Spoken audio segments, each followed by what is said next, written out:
سب سے بڑا منافق اور بدبودار اور قابل نفرت انسان وہ ہوتا ہے جو آپ سے فائدہ بھی اٹھائے اور مطلب پورا ہونے کے بعد آپ کی مخالفت بھی کرے۔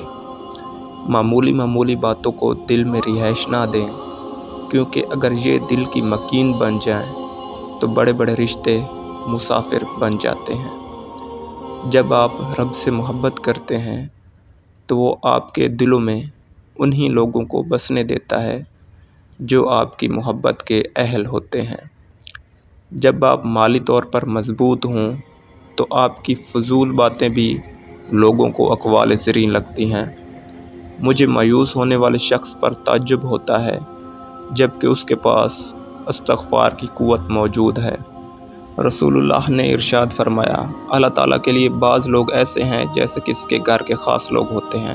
صحابہ نے عرض کیا، وہ کون لوگ ہیں؟ ارشاد فرمایا، قرآن شریف والے، کہ وہ اللہ والے اور اس کے خاص لوگ ہیں۔ نمک کی طرح کڑوی بات کہنے والا ہی سچا دوست ہوتا ہے۔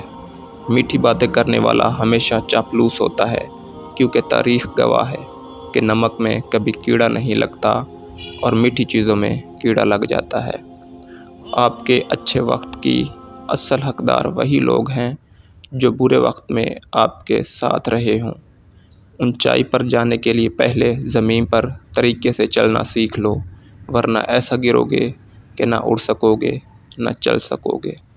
سمجھدار ہونے کا سب سے بڑا نقصان یہ ہے کہ ہم وہ باتیں بھی سمجھنے لگتے ہیں جو کہ نہیں سمجھنی چاہیے۔